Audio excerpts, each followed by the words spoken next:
ഈശോ മിശിഹായ്ക്ക് സ്തുതിയായിരിക്കട്ടെ. ഞാൻ മാണിപ്പറമ്പിലച്ചൻ. ഒരു യുവാവും യുവതിയും കടപ്പുറത്തിരിക്കുകയാണ്. രാത്രി, നല്ല നിലാവുള്ള രാത്രി. ആകാശമാകെ നക്ഷത്രങ്ങൾ.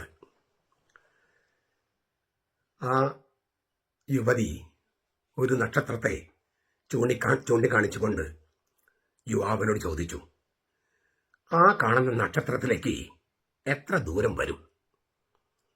അയാളുടെ മറുപടി 4.3 പ്രകാശവർഷം.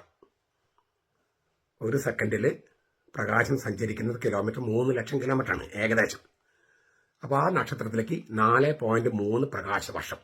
ഒരു സെക്കൻഡിൽ 3 ലക്ഷം കിലോമീറ്റർ സഞ്ചരിക്കുന്ന, അതപ്പോൾ ഒരു വർഷത്തിൽ എത്ര നിങ്ങൾ ഗുണിച്ചാൽ മതി, അത്രയും പ്രകാശവർഷം അകലെയാണ് ഈ നക്ഷത്രമെന്ന് ഇയാൾ മറുപടി പറയുന്നു. ഇമ്മട്ടിൽ മറുപടി നൽകുന്ന ആ യുവാവ് ആ യുവതിയുടെ കാമുകനായിരിക്കാൻ യോഗ്യതയുള്ളവനാണോ? അല്ല. കാരണം അയാൾക്ക് ഫിസിക്സ് ഡിപ്പാർട്ട്മെന്റിൽ അധ്യാപകനായിട്ട് പോകാം. നേരെ മറിച്ച് അയാൾ ഇങ്ങനെ പറഞ്ഞു എന്ന് വിചാരിക്കുക, ദൂരമൊട്ടുമില്ലല്ലോ, നക്ഷത്രം എൻ്റെ അടുത്തല്ലേ ഇരിക്കുന്നത്. അങ്ങനെയാണ് മറുപടി പറഞ്ഞതെങ്കിൽ അയാൾ പ്രതിഭാശാലിയാണ്. ആ മനുഷ്യൻ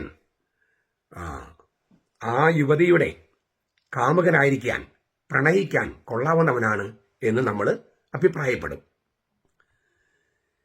ദൂരത്തെ പ്രകാശവർഷമാക്കുന്നവൻ ഒരു ഏകാഭിമുഖ്യം ഇല്ലേ, ഏക കേന്ദ്രാഭിമുഖ്യം. ഫിസിക്സ് മാത്രമേ അയാൾക്ക് അറിയുള്ളൂ, വേറെ യാതൊന്നും അറിയില്ല. സഹൃദയത്വമില്ല, കവിത്വമില്ല, ഭാവനയില്ല, സങ്കല്പമില്ല, വിശ്വാസമില്ല.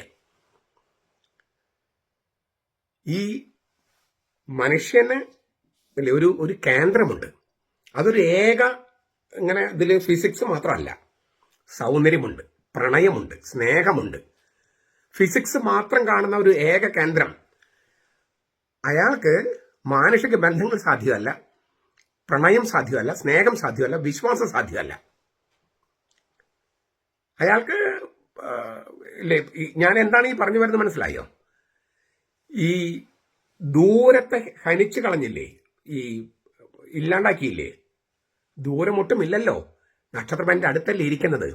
ആ ദൂരെ കാണുന്ന നക്ഷത്രത്തെ ഈ പെണ്ണായിട്ട് ഇല്ലേ, ആ നക്ഷത്രമല്ല, ഈ കൂടിയിരിക്കുന്ന പെണ്ണാണ് നക്ഷത്രം എന്ന് കരുതുകയും സങ്കല്പിക്കുക. അത് സങ്കല്പം മാത്രമല്ലല്ലോ, അതൊരു പ്രണയത്തിന്റെ ഭാഷയാണ്.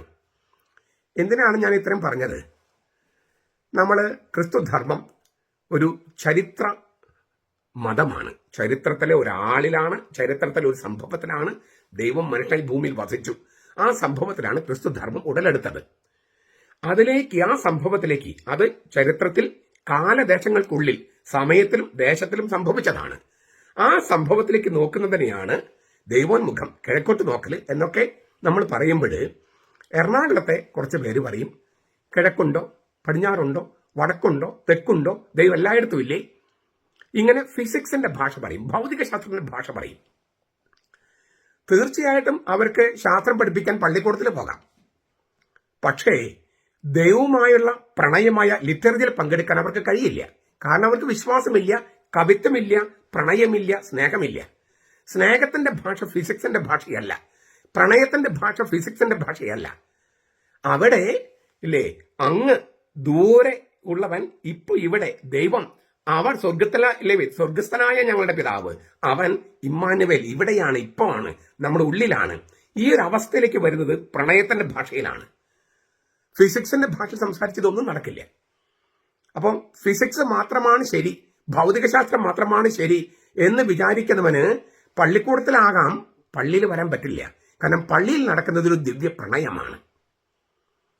നമുക്കൊരു പനിനീർ പൂവ് എടുത്താൽ അത് പനിനീർ പൂവാണെന്ന് പറയാം. അതല്ല, പൂവുകളുടെ രാജ്ഞിയാണെന്ന് പറയാം. പൂവാണെന്ന് സമ്മതിച്ചുകൊണ്ട് അതിനെ രാജ്ഞിയാക്കി അവതരിപ്പിക്കാം. ഈ മൂന്നാമത്തെ അവതരണമാണ് കലാപ്രക്രിയ, വിശ്വാസ പ്രക്രിയയോടൊക്കെ ബന്ധപ്പെട്ടത്. പൂവിനെ പൂവായി മാത്രം കാണുന്നവൻ ആ രസികനാണ്, സഹൃദയത്വമില്ലാത്തവനാണ്. അവന്, ഞാൻ നേരത്തെ പറഞ്ഞല്ലോ, ഭൗതിക ശാസ്ത്രം മാത്രമേ അറിയുള്ളൂ, ബാക്കിയൊന്നും അറിയില്ല. സൗന്ദര്യം, സ്നേഹം, പ്രണയം, ഇതൊക്കെ വേറൊരു ലോകമാണ്, ഒരു ആധ്യാത്മിക ലോകമാണ്. പൂവിന്റെ ഭംഗി പോലും അവന് ആസ്വദിക്കാൻ പറ്റില്ല. ഇത് പൂവല്ലേ എന്ന് പറഞ്ഞിരിക്കും.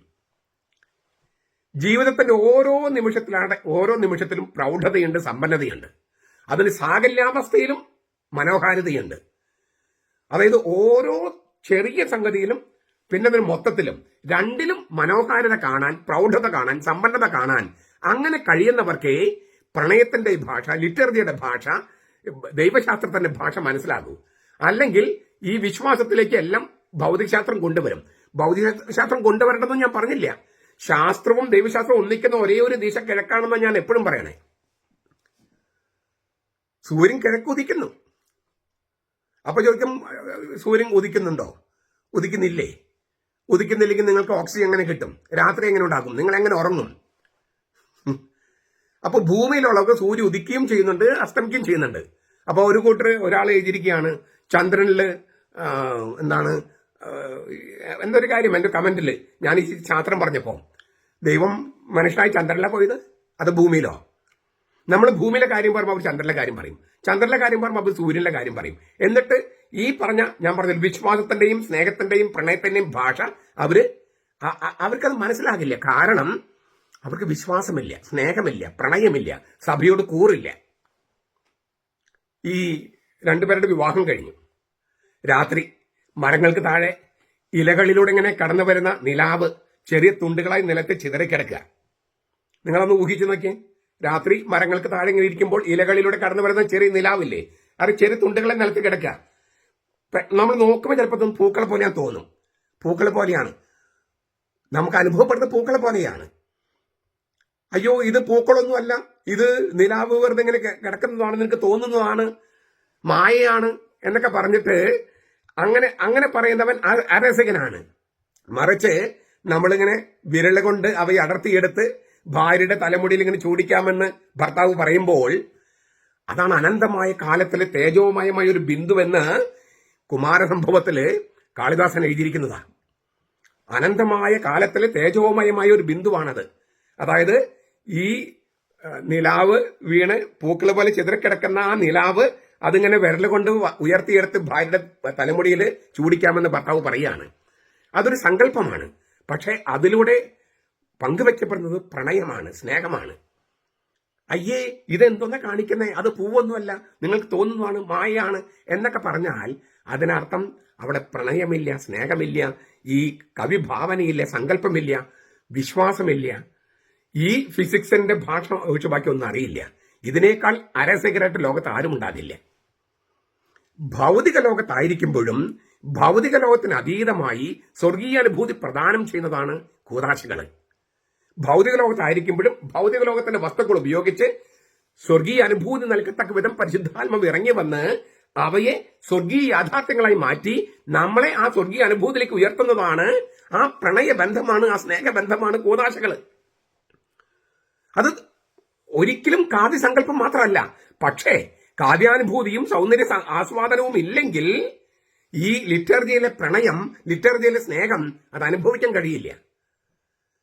ഫിസിക്സ് മാത്രം നോക്കിയാലേ ഇത് അപ്പം മാത്രമല്ലേ, ഇത് വീഞ്ഞ് മാത്രമല്ലേ, കർത്താവിനെ കാണാനേ പറ്റില്ല. അവിടെ വിശ്വാസം വേണം. വിശ്വാസം മാത്രം പോരാ, സ്നേഹം വേണം. സ്നേഹം മാത്രം പോരാ, പ്രണയം വേണം. ദിവ്യ കാരുണ്യം എന്നാണ് നമ്മൾ മലയാളത്തിൽ പറയണേ. ഇംഗ്ലീഷിൽ കോളി കമ്മ്യൂണിയൻ എന്നാണ്. കമ്മ്യൂണിയൻ, ആ വാക്കിന്റെ അർത്ഥം നോക്കിയാൽ 1-to-1 യൂണിയൻ. ഒരാൾ മറ്റൊരാളിലേക്ക് കടക്കുകയാണ്. ഈ ഭർത്താവ് ഭാര്യയിലേക്ക് പ്രവേശിക്കുന്നത് പോലെ കർത്താവ് നമ്മിലേക്ക് പ്രവേശിക്കുകയാണ്. നമ്മൾ ഒറ്റ ശരീരമായി തീരുകയാണ്. ഞാൻ എപ്പോഴും പറയുന്ന കാര്യം ഒന്ന് ആവർത്തിക്കുക. കർത്താവ് ഹൃദയത്തിലേക്കല്ല പോകുന്നത് ദിവ്യകാരണം സ്വീകരിക്കുമ്പോൾ, ഉദരത്തിലേക്കാണ്. എന്നിട്ട് നമ്മുടെ മാംസത്തിന്റെ മാംസം, രക്തത്തിന്റെ രക്തവുമായിട്ട് ഒന്നാവുകയാണ്. അങ്ങനെ കർത്താവ് നമ്മളും ഒന്നാവുകയാണ്. ശരിക്കും പൗലോസ് ഗലാത്യ ലേഖനത്തിൽ പറഞ്ഞത്, ഇനി ഞാനല്ല ക്രിസ്തുവിനിൽ ജീവിക്കുന്നത് എന്ന് അക്ഷരാർത്ഥത്തിൽ സംഭവിക്കുന്നത് വിശുദ്ധ കുർബാനയിലാണ്. അപ്പോൾ സ്നേഹത്തിന്റെ, പ്രണയത്തിന്റെ ഒന്നാകലാണ് വിശുദ്ധ കുർബാന. ഇത് ഫിസിക്സ് മാത്രം അറിയുന്നവന് ഇത് അപ്പമല്ലേ, ഇത് വീഞ്ഞല്ലേ, ഇത് കർത്താവാണ്, കർത്താവല്ലേ, ഇതൊന്നും മനസ്സിലാകില്ല. അതുകൊണ്ട് കിഴക്കന്റെ ദൈവശാസ്ത്രം അറിയണമെങ്കിൽ പ്രണയത്തിന്റെ ഭാഷ അറിയണം. കർത്താവ് ഇല്ലേ, സ്നേഹം മാത്രമല്ല, അവൻ ലവർ കൂടിയാണ്, പ്രേമഭാജനമാണ്. ദൈവം സ്നേഹം മാത്രമല്ല, പ്രേമഭാജനമാണ്. ഈ കുർബാൻ എന്ന് പറയുന്നത് ദൈവത്തിന്റെ ഇറോട്ടിക് സ്നേഹമാണ്, ദാമ്പത്യ സ്നേഹമാണ്. വധൂവരന്മാർ ഒന്നാകുന്നത് പോലെ കർത്താവ് നമ്മളും ഒന്നായി തീരുന്ന ഏറ്റവും ആഴമേറിയ ഐക്യത്തിന്റെ കൂതാശിയാണ് വിശുദ്ധ കുർബാന. അത് പ്രണയത്തിന്റെ ഭാഷയാണ്. ആ പ്രണയത്തിന്റെ ഭാഷയാണ്, സ്നേഹത്തിന്റെ ഭാഷയാണ്, വിശ്വാസത്തിന്റെ ഭാഷ, കൂതാശയുടെ ഭാഷ. ഇത് തിരിച്ചറിയാത്തവർക്ക് കിഴക്കെന്താ, പടിഞ്ഞാറെന്താ, പൃഷ്ഠമെന്താ, ദൈവോന്മുഖം എന്താ, ഏകീകൃത കുർബാന എന്താ, ജനാഭിമുഖ കുർബാന എന്താ, ഈ ഒരു വ്യത്യാസം ഒന്നും അവർക്ക് പ്രശ്നമാവില്ല. പക്ഷെ പ്രണയമുള്ളവർക്ക് അതെല്ലാം പ്രധാനപ്പെട്ടതാ, സ്നേഹമുള്ളവർക്ക് പ്രധാനപ്പെട്ടതാ, വിശ്വാസമുള്ളവർക്ക് പ്രധാനപ്പെട്ടതാ, സഭയുടെ കൂറുള്ളവർക്ക് അത് പ്രധാനപ്പെട്ടതാ. അതുകൊണ്ട് പള്ളിക്കൂടത്തിൽ പോകണോ എന്ന് എറണാകുളത്തെ വിമത വൈദികരും മുന്നേറ്റക്കാരും തീരുമാനിക്കണം. നിങ്ങൾ പറഞ്ഞ യുക്തിയും ഈ ഫിസിക്സും അത് ദൈവത്തിന്റെ വിശ്വാസത്തിന്റെ ഭാഷയ്ക്ക് ചേർന്നതല്ല. വിശ്വാസത്തിന് എതിരൊന്നുമല്ല, പക്ഷെ വിശ്വാസത്തിന് അത് പോരാ. അതുകൊണ്ട് പ്രണയത്തിന്റെ ഭാഷ ശീലിക്കൂ. എറണാകുളത്ത് ദിവ്യപ്രണയം, അതായത് ദൈവത്തോടുള്ള ദിവ്യപ്രണയം പൂത്തുലയട്ടെ. അപ്പോൾ നിങ്ങൾ ദൈവത്തെങ്കിലേക്ക് തിരിഞ്ഞ് പ്രാർത്ഥിക്കും.